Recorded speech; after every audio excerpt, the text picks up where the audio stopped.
تمام تعریفیں اس خالق کائنات کے لیے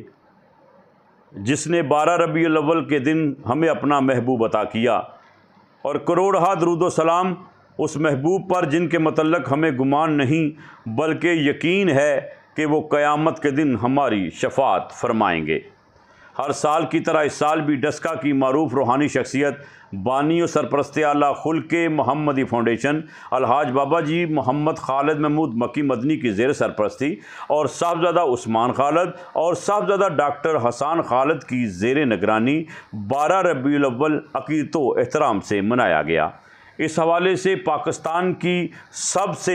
بڑی محفل نعت کا انعقاد بھی کیا گیا، اور اس کے ساتھ ساتھ 12 ربیع الاول کی مناسبت سے 12 بیٹیوں کو جہیز پیکج اور توام کی رقم بھی رازداری سے دی گئی۔ اس پروگرام میں ڈسکا شہر کی معروف سماجی، سیاسی، مذہبی شخصیات کے ساتھ ساتھ ہندو، سکھ اور کرسچن کمیونٹی کے نمائندوں نے بھی خصوصی طور پر شرکت کی اور 12 ربیع الاول کی مبارکباد پیش کی،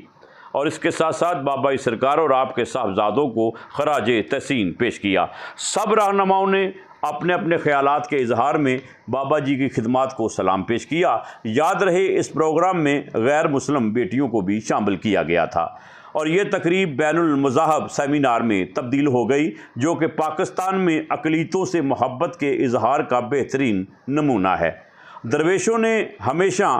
خدمت انسانیت کو ترجیح دی ہے، اور یہی میلاد والے آقا محمد مصطفیٰ صلی اللہ علیہ وآلہ وسلم کا پیغام بھی ہے، کیونکہ اسلام امن آتشی اور بھائی چارے کا دین ہے۔ محمد مصطفیٰ محبوب داور سرور عالم، وہ جس کے دم سے مسجود ملائک بن گیا آدم، غلاموں کو سریر سلطنت پر جس نے بٹھلایا، یتیموں کے سروں پہ کر دیا اقبال کا سایہ، وہ جس نے تخت اوندے کر دیے شاہان جابر کے، بڑھائے حوصلے دنیا میں ہر انسان صابر کے، وہ نور لم یزل ہے اور باعث تخلیق عالم ہے، خدا کے بعد اس کا اسم اعظم ہے۔